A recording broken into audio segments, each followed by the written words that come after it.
Eu estou falando um pouco mais de carbono que está associado ao E, né? Mas muitas vezes tem questões que estão ligadas ao S. É um modelo de negócio, é uma cadeia de suprimento, é um campo de educação e assim por diante, né?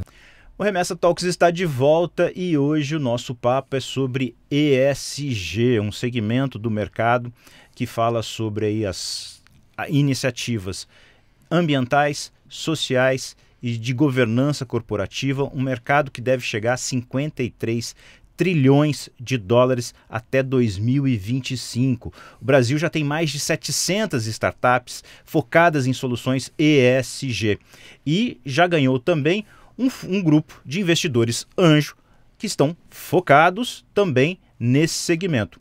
O cofundador desse grupo, Thiago Brasil, é o entrevistado desse episódio. Thiago, bem-vindo, muito obrigado por ter aceito o nosso convite. Obrigado pelo convite, Rui. Agradeço, é um prazer estar aqui com vocês, com os seguidores e ouvintes, né, do Remessa Talks. E fiquei feliz de saber também que eu sou o primeiro entrevistado do tema. Exatamente. Isso é uma grande alegria, acho que virão muitos outros aqui. Fechou então. Então vamos rodar a vinheta e vamos para essa conversa. Lembrando que o Remessa Talks é uma produção da Remessa Online, principal plataforma digital brasileira de transferências internacionais. Vem com a gente. Começa agora o Remessa Talks, uma websérie Remessa Online sobre negócios e startups. Thiago, para começar, vamos lá falar sobre ESG e esse mercado de 53 trilhões. Quando as pessoas que não estão muito acostumadas com essa sigla ouvem, normalmente elas pensam sobre o aspecto ambiental, que aí é muito falado. Mas a gente tem a vertente social e de governança corporativa, que também tem um monte de solução que precisa ser desenvolvida. Essas coisas, elas estão amarradas. Quando você traz o ambiental, normalmente você traz o social e a de governança junto. Como é que vocês fazem a seleção para olhar empresas que têm potencial de entregar inovação nesse segmento? Muito boa pergunta e agradeço a oportunidade de estar com vocês e falar um pouco disso, porque eu acho assim, no geral, as pessoas pensam numa coisa, né, muito aberta. Então, quando você fala às vezes de ambiente, Amazônia, será que é isso? Quando você fala de social, aí desigualdade, educação, será que é isso? Quando fala de governança, no geral, é escândalo. Né? Então, eu sempre gosto de separar um pouco o generalizado para o específico. E quando você vai indo para o específico em cada um desses temas, aí é que eu acho que estão as grandes oportunidades. Né? Eu posso comentar que comecei a trabalhar nesse tema há bastante tempo, já fiz muita operação ligada a esse tipo de assunto para grandes empresas no passado e há pelo menos 5 anos nós fazemos um ecossistema que tem um evento, uma plataforma e um fundo anjo. E o que eu me deparo cada vez em cada um desses temas é a questão de necessidade de se aprofundar nas temáticas, entender e observar onde estão as oportunidades. Parece um pouco, a gente vai falar um pouco aqui de investimento, né? É só oportunismo e investimento, mas quando a gente vai falar de oportunidades, às vezes a oportunidade é muito grande para as pessoas, né? E aí eu acho que isso entra no campo do S, e aí eu acho que entra no campo de investimento e entra no campo também de uma coisa que eu sempre acreditei bastante, é que esse tema ligado a investimento em tecnologia é um tema de competitividade e eu diria de competitividade de países, de estados, de regiões, né, de populações e tal. Então eu acho assim, quando você tem a questão pensada no campo de tecnologia, no campo de ESG, aí as questões eu acho que ficam com muito mais solidez e eu falo muito de investimento no campo sustentável e investimento de impacto, né? E aí o que acontece? Acho que esse tipo de empresa tende a prosperar, crescer e dar frutos. E claro, Isso, imagina, para países é muito importante. Então, só para, desculpa falar muito assim, mas é que eu me empolgo, o que eu vejo, assim, o Brasil tem um potencial muito grande muito claro de isso, exportar tecnologia. Uhum. Né? E esses 53 tris estão lá, acontecerão para vários dos países, setores que trabalharem em várias temáticas. Aí é o tamanho do problema que a gente está olhando pela frente. Então, e aí, como é que a gente encara? Acho que isso é importante. Né? E aí, esse é o ponto interessante. A gente está falando, você falou, primeiro as pessoas entendem ambiente como Amazônia. Não é só a Amazônia. O ambiente, preocupações ambientais devem existir quando você abre a torneira de casa, porque estamos em São Paulo e a gente lembra que há pouco tempo, talvez uns 6 anos mais ou menos, tivemos uma crise hídrica que desabasteceu a maior cidade do país. Isso é um problema ambiental também, né? E onde é que estão os problemas e as oportunidades que podem ser trabalhadas e receberem investimentos de investidores anjos como vocês? Onde é que vocês estão vendo oportunidade? A primeira coisa que eu sempre falo e eu acredito é o seguinte, em tudo. Então, será na água? Com certeza está na água. Pensa assim na água, onde a América Latina tem 33% dos recursos do mundo. E aí a gente ouve, a Europa é forte, eles estão há mais tempo. Nós temos aquela síndrome de, poxa, estamos para trás, né? Eu sempre olhei isso e pensava, peraí, quando estamos falando de água, que foi o ponto que você mencionou, se é para ter um líder é a América Latina. Uhum. Ela sabe usar? Aí eu já não sei. Ela tem tecnologia de ponta para isso? Eu, particularmente, acredito que dá para ter mais. Né? Se pensar, existe uma aceleradora dedicada à água na região? Não. E existe um fundo dedicado à água? Poucos, pequenos e nascentes. Existe campo para fazer? Existe. Né? E eu vou dizer assim, em alguns lugares que não tem os 33%, existem iniciativas de ponta, porque a água bateu na bunda, né? Eu não devia falar assim, mas na real a necessidade chegou. Chegou no pescoço. Chegou no pescoço. Escassez de água já está batendo no pescoço. Mas então chega a ponto de, vamos dessalinizar, vamos usar outras coisas. Tecnologia, né? Uhum. E aí, pensa assim, como é que você vai falar de E, S ou G num lugar que não tem água? Não tem água, não tem vida, né? Uhum. Não dá nem para falar de ESG, né? Uhum. Então, eu acho que assim, isso puxa antes. E uma das coisas que eu vejo assim com muita clareza, assim, em vários outros setores. Eu falei de água só porque você mencionou, as coisas são assim. Vários dos problemas são globais, as oportunidades também, as tecnologias que resolvem têm um grande potencial. E é esse tipo de coisa que a gente presta atenção. Quem sai na frente tem o mundo inteiro como cliente, potencialmente falando. Muitas vezes nós olhamos assim, algo que, por exemplo, é um problema de muitos e uma solução que ela é simples, efetiva, aí que ela tem esse potencial aí de realmente, né, ir para outras geografias e, né, tudo mais, resolver um problemão. Uhum.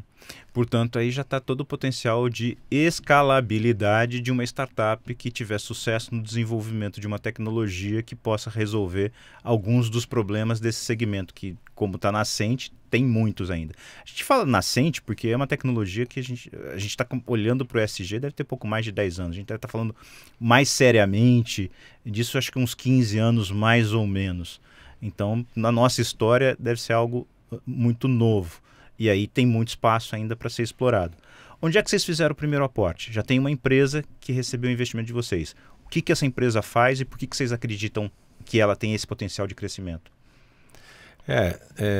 Eu acho que na tua pergunta o que acontece? Nós já recebemos 900 cases. Você mencionou 700 cases no Brasil. Nós recebemos cases de diversos lugares do mundo. E nós já apresentamos como evento e plataforma 75 cases. Nosso objetivo sempre foi o quê? Facilitar o acesso às tecnologias, porque nós olhamos às vezes e nem entendemos por que algumas tecnologias que estão prontas não são utilizadas. E é o caso dessa que nós investimos. Conhecemos o empreendedor em 2021 e recebemos um pitch dele depois, né, uma apresentação da empresa, e todo mundo olhou e, opa, mas o que é isso? Não, mas ele está fazendo? Não, mas é isso mesmo? É. E aí a coisa foi ficando clara, né? E o que ele faz? O problema que ele resolve, ele recicla baterias de lítio. Nós estamos falando de quantos milhões de celulares só no Brasil? Mais de 300. Tem estatísticas que falam de 2 para cada um, né? Então, assim, muita gente já tem 2 celulares. Para onde vai a bateria do celular depois do uso? Talvez todo mundo tenha um celular na sua gaveta velho aí, que nem sabe o que fazer com ele. Mas vai para o aterro, né? E aí nós começamos a estudar um pouco mais a situação. E peraí, mas isso aí também está no laptop, também está na máquina de cartão, também está nos carros que estão chegando aí, né? E ônibus, e caminhões. E nós achamos que valia a pena fazer um investimento numa tecnologia que é nova, que tem um bom potencial e que resolve um problemaço, né? Ou seja, o descarte das baterias de lítio hoje já é um problema que deve crescer nos próximos anos se uma solução não surgir. Vocês estão focando nessa solução agora. Exato. Nós olhamos dessa forma, nós achamos que, assim, o problema hoje já é grande. E se você for pensar, contaminação de solo, água e por aí vai, né? Então isso hoje. E nós achamos que para frente tende a ser maior o problema, com toda a tendência e necessidade de descarbonização, de redução de emissões de CO2 na atmosfera, né? E aí, isso associado com uma questão do que deve crescer e do potencial de recuperar o metal, porque ao final das contas é sustentável, é bom negócio, né? A questão. Então, o potencial de recuperar metais é um bom negócio. Então, nós acreditamos que isso é um case que né, foi escolhido pelo grupo para fazer o investimento. Somos 12 sócios, analisamos, votamos, discutimos, gostamos e não gostamos, né? Cada um com a sua opinião, mas no final a opinião da maioria foi a que prevaleceu de fazer o investimento. Qual foi o aporte que essa empresa recebeu de vocês? E o que ela deve fazer com esse dinheiro? Nós brincamos até com esse tema que, assim, os 12 são pessoas de muito conhecimento de mercado, principalmente no campo executivo, em diversas áreas. E nós brincamos que o maior aporte que nós demos é o aporte de capital intelectual, né? E muitas vezes nós acreditamos que isso para os empreendedores é o que falta. Então, até como ecossistema, e pensando, né, no tema, a gente está falando de ESG e está falando de impacto, o que acontece? Na maioria das vezes nós vemos que vários dos negócios, para prosperar, eles basicamente precisam de estruturação, governança, pessoas certas, negócios corretos e no final das contas, quando eu digo negócio correto, resolver um problema, né? Então a gente basicamente, ao investir, a gente aporta capital? Sim, mas a gente aporta um capital intelectual que a maioria das empresas que vão receber investimento não conseguiriam em outro lugar, entendeu? Numa experiência que é destacada e que os empreendedores no final contam com o grupo Green Tech Angels no board deles, né? Então, isso a gente já faz.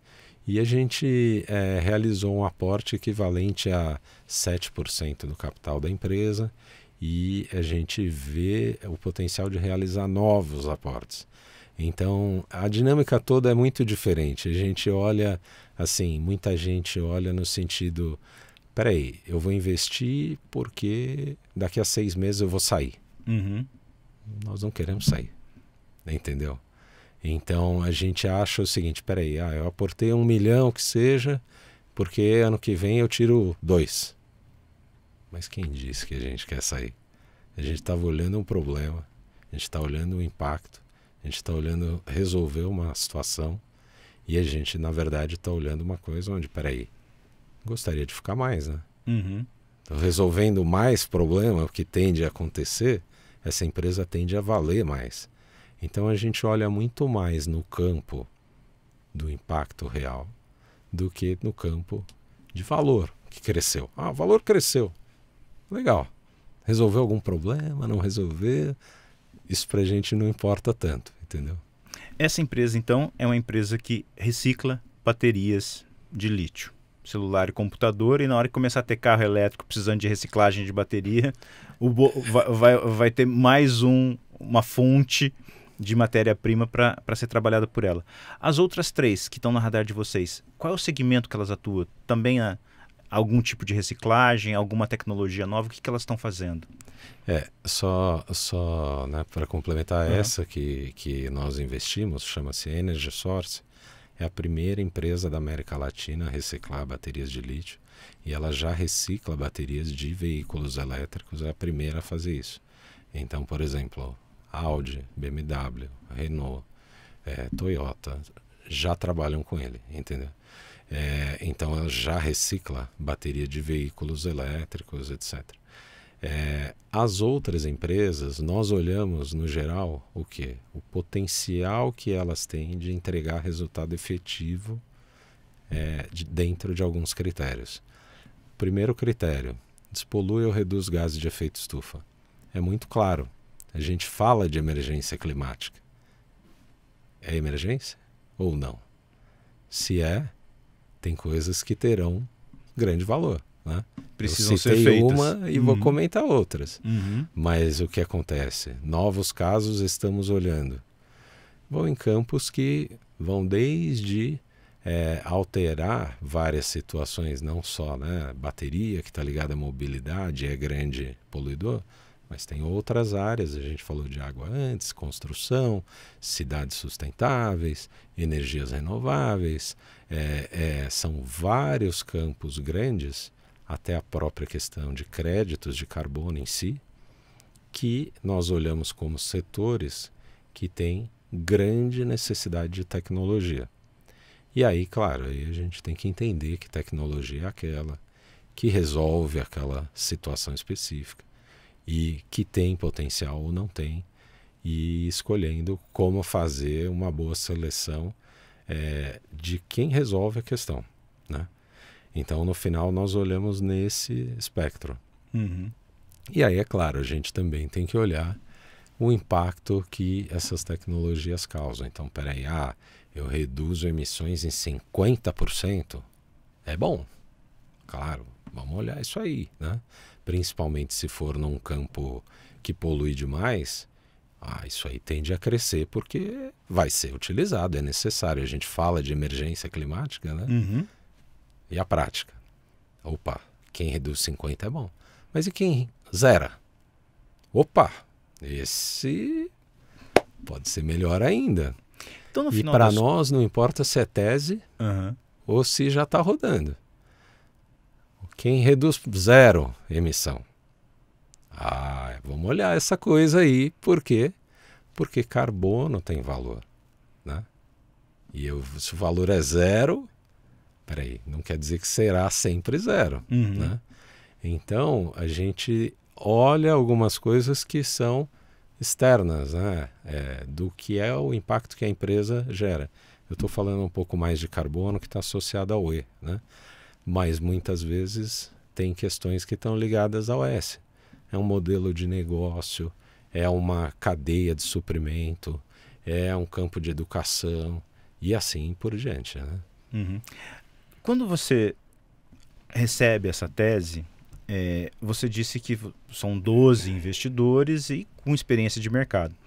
Algum deles é cientista para poder olhar e dizer assim, isso daqui tem potencial, ou basicamente olhar uma visão efetivamente de negócio.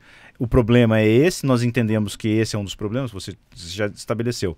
Ou polui, ou despolui, ou reduz esse impacto.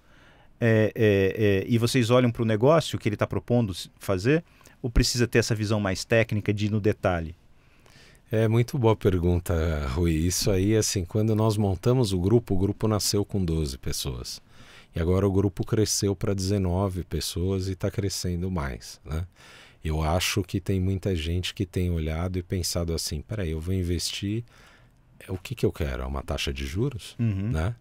Então, no final, é o que você perguntou. Peraí, o perfil dessas pessoas são pessoas de negócios? Então eu vou comprar um título que me dá qualquer porcentagem ao ano? E eu tenho risco de perder porque quebrou ou não quebrou? É isso que define? No nosso caso, não. No nosso caso, o importante é o impacto.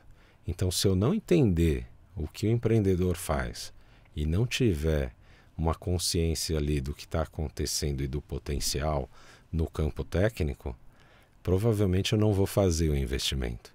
E nós próprios começamos com 12 pessoas muito ligadas ao campo mais de negócio e sentimos dificuldade.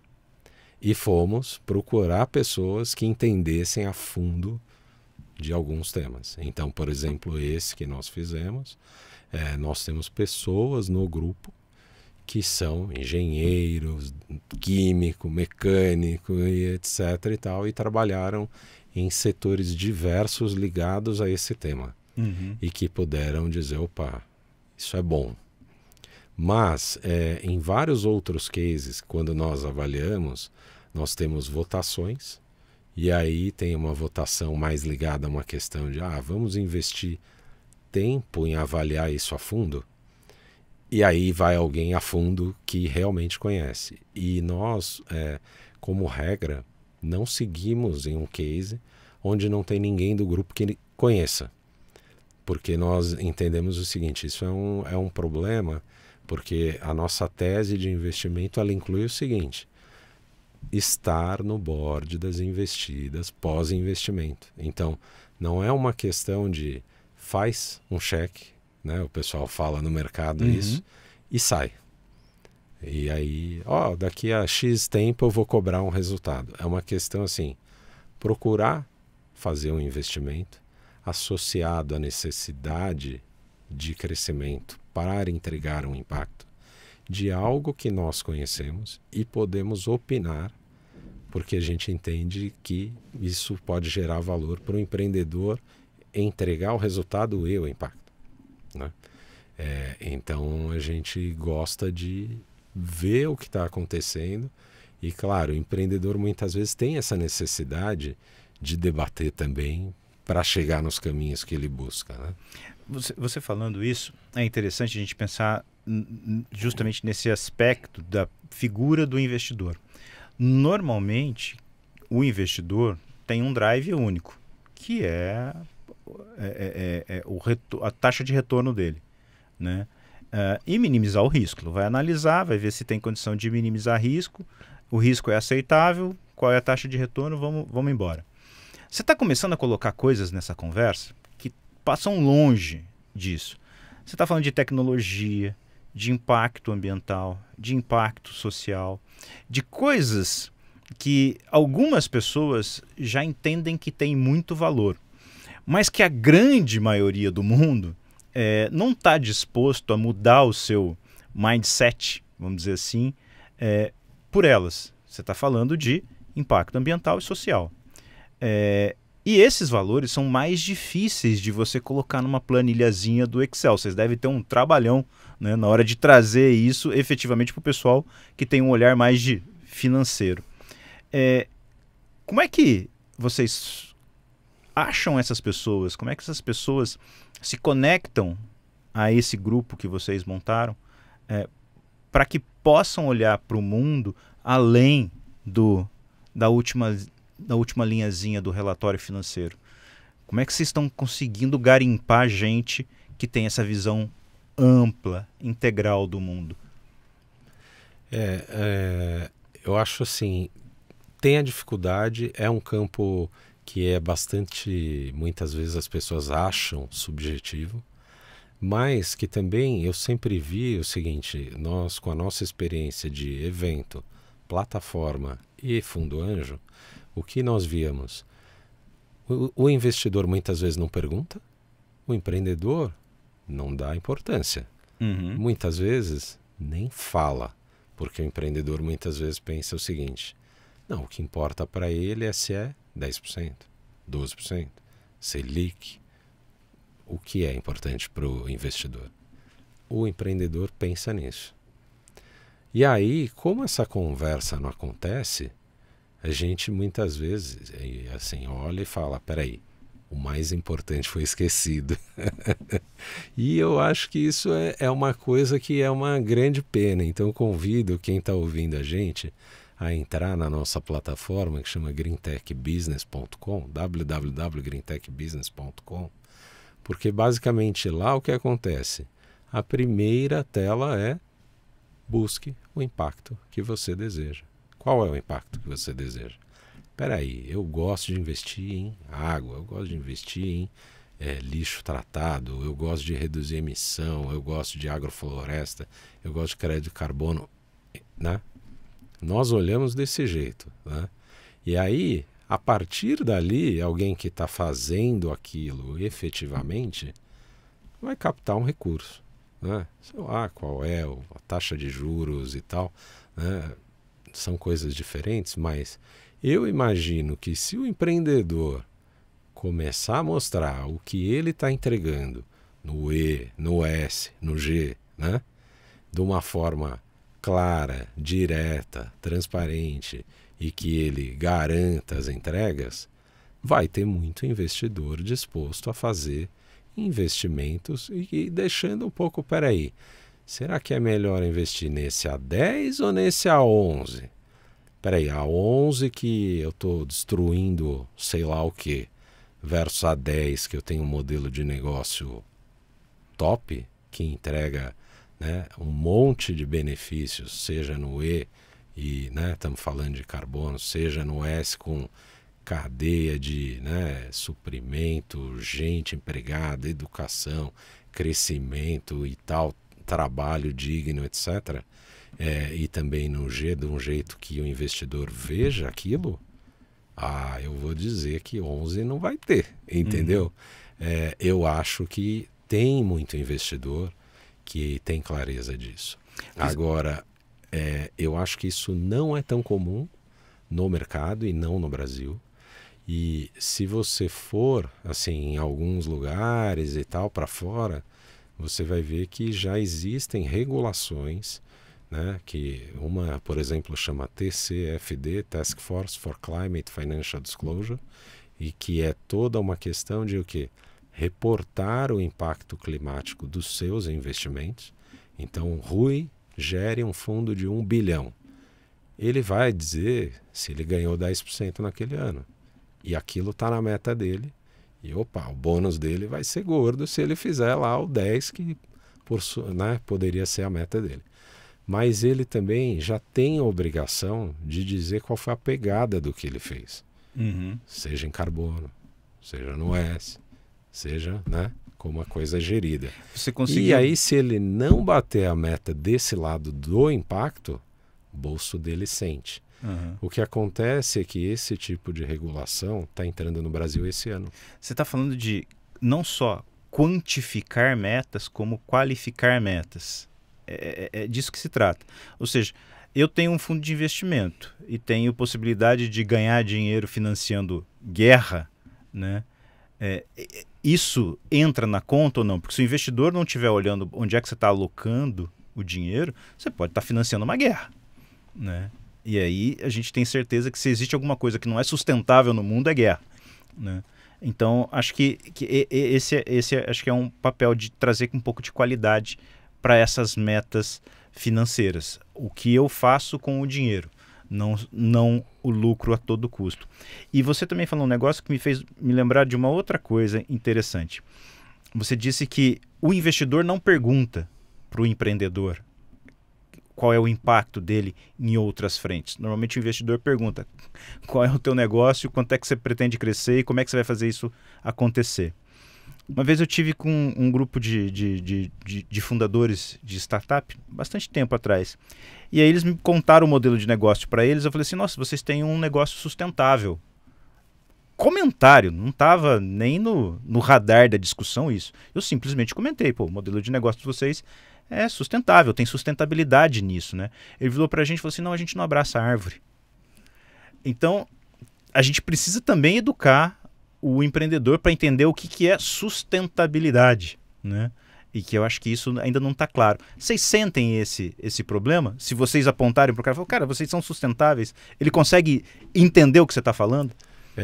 Nós temos o evento por conta desse problema. Basicamente porque nós vemos que o problema do desconhecimento das questões é tão grande e o debate é tão raso que vale a pena ter. A gente chama no evento gente de vários lugares do mundo com perspectivas diferentes para um debate aberto sempre, né? Por quê? Porque o que é bom no Brasil às vezes não é o bom na Europa, que também é diferente nos Estados Unidos e assim por diante, mas nós achamos que o debate aberto enriquece, né? Sai todo mundo ganhando. E aí a gente também, claro, leva os empreendedores para falar, porque nós entendemos o seguinte, quando você olha alguns dos problemas, não, peraí, tá aqui a solução, vamos em frente, vamos resolver, botar para frente a coisa, né?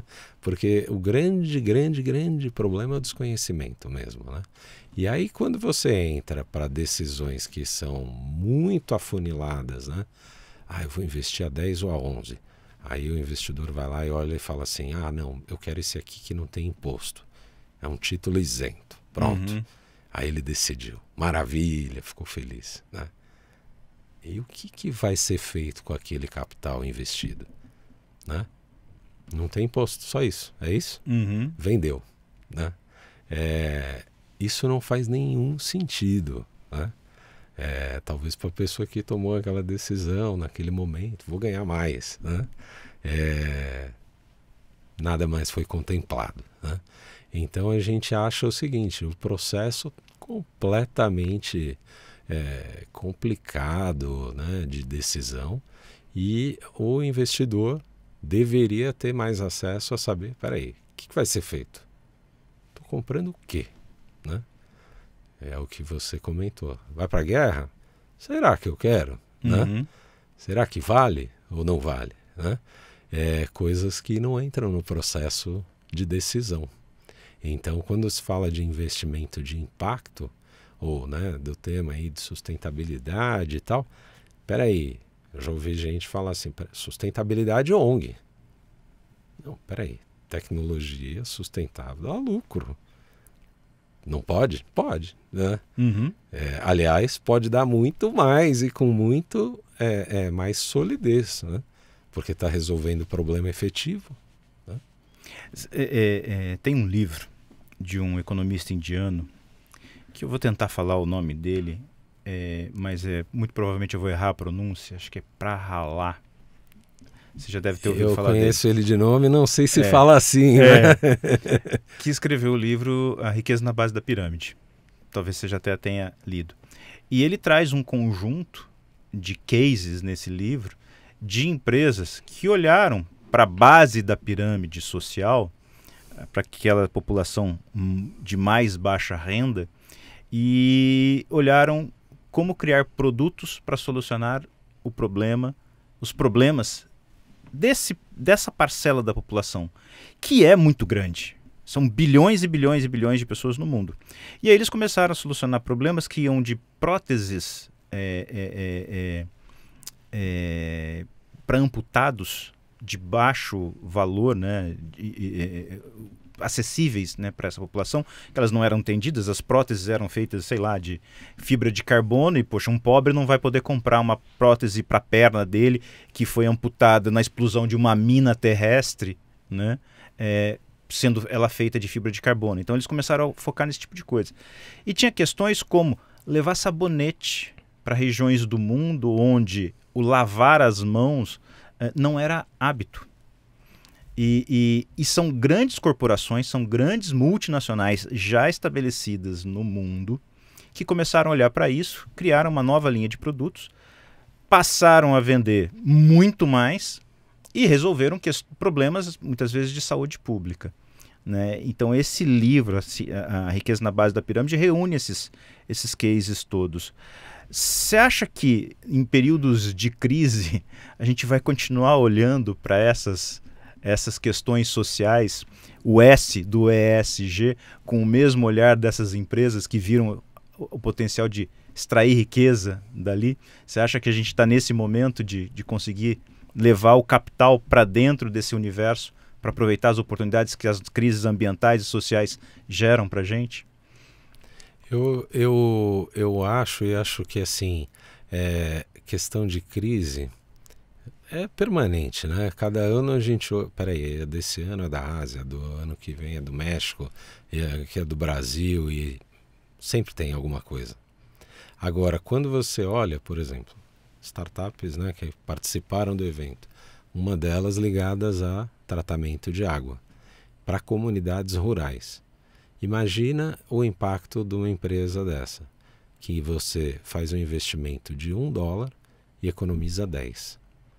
Peraí, é um negócio ligado a esse, direto, estamos falando de pessoas que não têm acesso à água potável. A empreendedora criou um produto que faz isso com energia solar, independente, levando a lugares que não tem tratamento de água e esgoto, e que economiza 10 vezes o que investe. Eu não penso em crise, entendeu? Uhum. O que eu acho, assim, quando você olha o que ela economiza num sistema de saúde que não tem o produto que ela oferece, né? Eu penso em burrice. Essa é a real. E em muitas situações você encontra uma coisa assim, né? Por diversas falhas, desconhecimento, falta de oportunidade de, né, visão de ver algumas coisas. Então eu acho que esse, né, e ligado aí ao que é a questão do sabonete, que também deve ser uma coisa de economia desse tipo de magnitude, né? Imagina gente que não lava a mão, quantidade de doença, né? E aí vai tudo o quê? Para o hospital gastar muito mais com o quê? Antibióticos e diárias e etc. Né? É uma questão que muitas vezes é de prioridade, de conhecimento e, claro, decisões que são separadas e assim vai. Mas que olhando no todo, você fala, peraí, devo investir em água. Tiago, você trabalhava na área financeira do setor de papel e celulose. Como é que você foi parar onde você está agora? Eu brinco que assim, teve um pouquinho de juntar o que eu gosto com o que eu sei, né? Então o nome da empresa chama Build from Scratch, de fazer do zero, né? E assim, o meu pai é um cara que trabalhou a vida inteira com águas, né? Coincidência aqui. Mas eu entendia um pouco do tema de sustentabilidade desde ano zero, né? E eu olhava, uma bela hora, vou ter oportunidade de trabalhar mais com aquele campo do que eu gosto. Então eu brinco que tem a questão do que eu gosto com o que eu sei. Eu juntei as duas coisas e acho que a questão de impacto bem trabalhada tem um potencial imenso, né? De conseguir fazer a questão de investimentos de uma forma que entrega resultado que é visível e que faz sentido, pelo menos para mim. E acho que fazer com que esses investimentos entreguem os resultados de impacto, que aí são visíveis não só para mim, então, no sentido de ganho e tal, mas para todos, acho que para a sociedade, é um tema de extrema relevância, né? Então eu vejo uma coisa que tem o potencial de mudar muito. E decidi apostar nisso há 5 anos, com uma ideia de não só fazer parte, mas de praticar, né? Peraí, como é que a gente lidera isso? Então o próprio Green Tech Angels é um fundo que foi criado com uma ideia, né, de 12 pessoas, peraí, vamos fazer investimentos em pontos que nós achamos que são grandes problemas que podem ser transformados se tiverem um pouco de empenho, um pouco de dedicação e conseguir impacto desejado. Então a gente busca e está fazendo isso na prática, né? Eu acho que tem espaço para muito mais fundos fazerem isso. E tem muito espaço para o Brasil estar mais conectado com vários outros países que praticam algumas coisas mais avançadas que nós. Mas acho que não tem ninguém que é dono da verdade, sabe tudo. Acho que assim, é co-investimento, é parceria com outras instituições para que a coisa avance. O lobby, que é o lobby contrário a esse movimento, ele é muito forte porque é o lobby de quem já está estabelecido no mercado, já tem poder econômico, já tem produto, já tem influência. E esse é um problema mundial. Se fosse simples, a gente não estava discutindo metas de redução de emissões de carbono há tanto tempo, né? Desde a Rio 92, portanto, aí há 30 anos a gente vem discutindo coisas do gênero e a gente não está conseguindo cumprir as metas. Você acha que o quanto a gente está preparado para fazer essa transição? Você acredita que a gente está mais perto de um momento em que a gente vai romper essas barreiras? Ou essas barreiras, no seu ponto de vista, são muito fortes ainda e que, por enquanto, as iniciativas vão entrar nesse cenário todo comendo pelas beiradas? Eu acho assim, a velocidade talvez não é assim, a que a gente espere, né? Imediato, né? Emergência e tal, não é. Mas quando eu olho os empreendedores eu me animo muito, porque eu vejo soluções muito boas e vejo assim, gente que está crescendo muito e setores crescendo muito com soluções novas que entregam grandes benefícios. Então eu acho que o ambiente de inovação, o ambiente de empreendedorismo nesse campo é muito dinâmico. Você mencionou 53 TRI, tem algumas áreas, por exemplo, quando vai falar de energia renovável, uma grande parcela desses 53 TRI vem daí. Infraestrutura vem daí, saneamento vem daí, waste, vem um monte de coisa por aí, mas muitas outras áreas também, biotecnologia, nós estamos falando desta semana, os Estados Unidos liberou a carne de frango plant-based, né? Vegetal, feita em laboratório. E aí, como é que é essa questão? É uma mudança grande. Eu comia carne do frango, criado não sei quantos meses na granja, e aí, né? Como é que funciona isso? É uma ruptura, uma mudança total nesse setor de biotecnologia, né? Então, o que eu vejo é assim, pode ser que a gente ache, a coisa está muito devagar e tal. Existem 64 mercados de carbono no mundo, né? Negócio cada vez mais, preços altos, né? Tendência de crescer.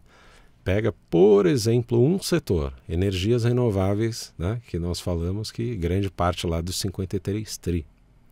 Qual o país número 1 de potencial do mundo em energia renovável?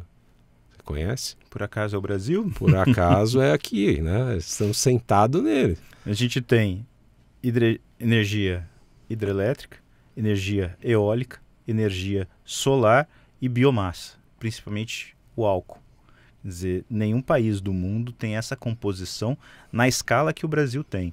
Portanto, quando o Brasil tiver um carro elétrico, 100% elétrico efetivamente, né, quando isso for regra circulando pelas ruas, o nosso carro vai ser mais limpo do que um carro europeu que depende da queima de carbono para gerar eletricidade, né?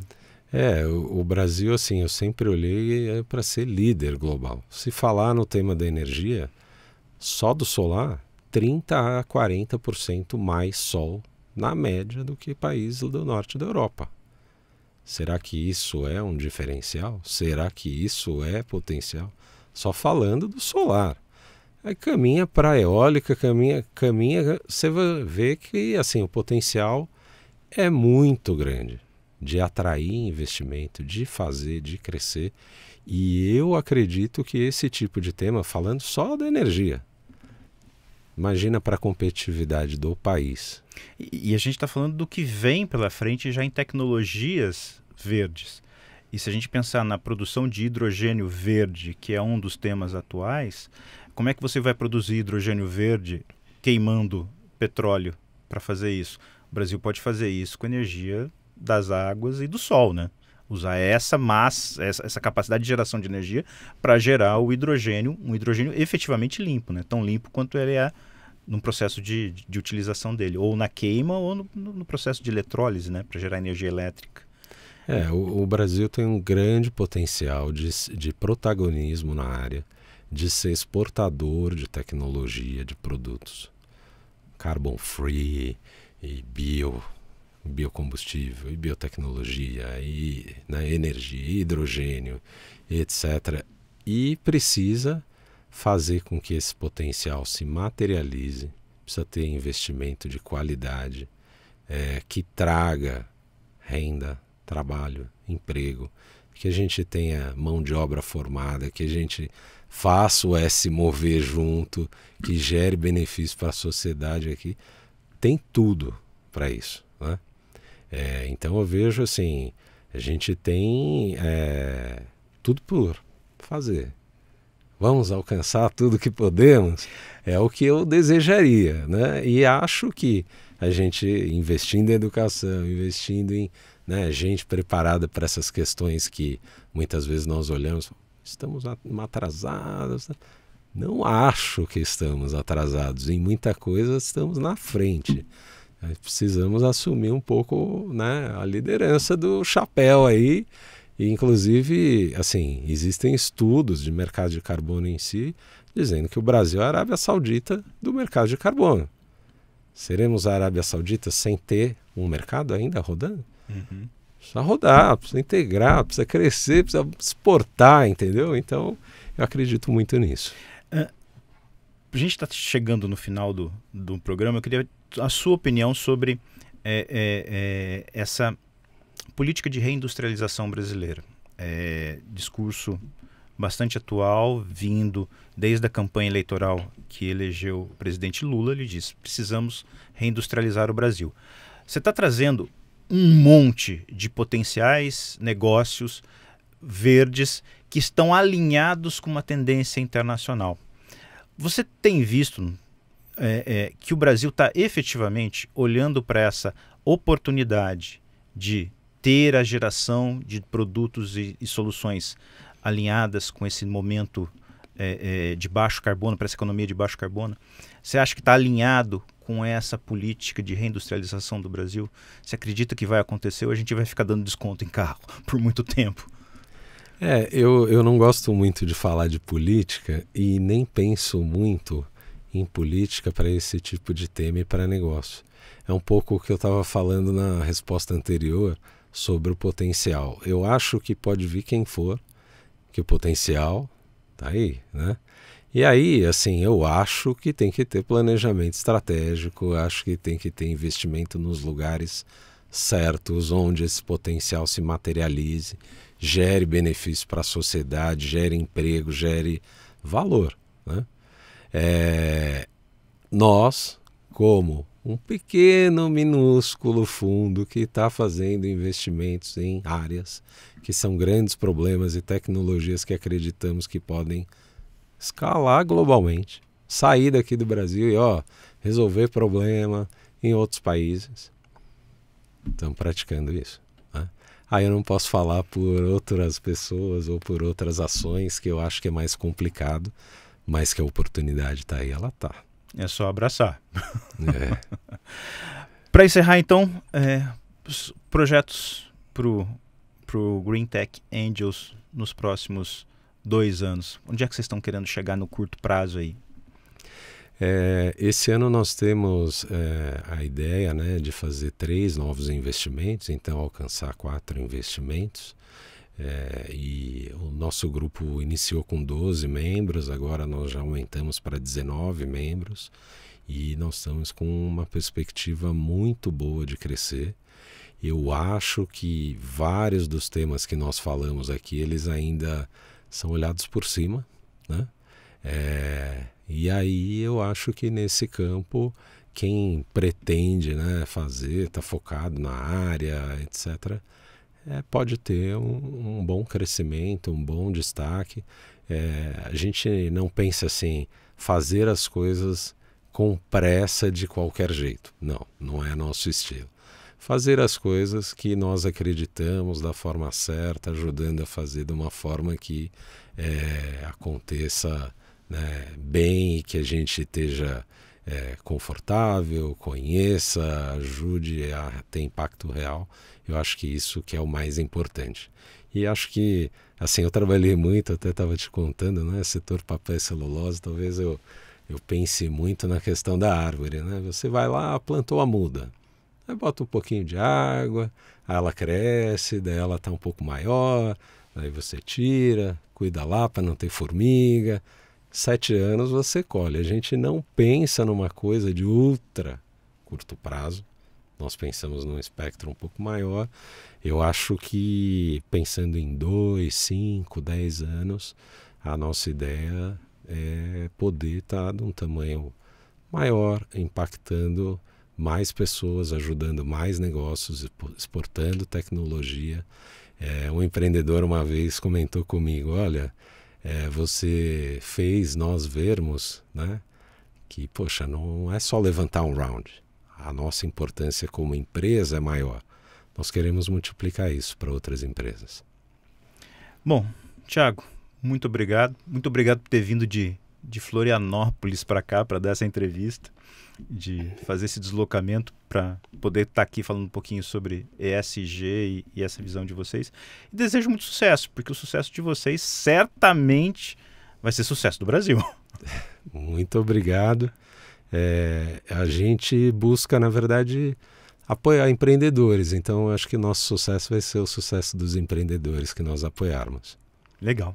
Bom, eu agradeço você também que nos acompanhou até aqui. Lembrando sempre que o Remessa Talks é o seu podcast sobre startups, inovação e negócios. Uma produção da Remessa Online, principal plataforma digital brasileira de transferências internacionais. Até nosso próximo encontro. Tchau, tchau. Esse foi o Remessa Talks, websérie da Remessa Online. A gente se encontra na próxima rodada.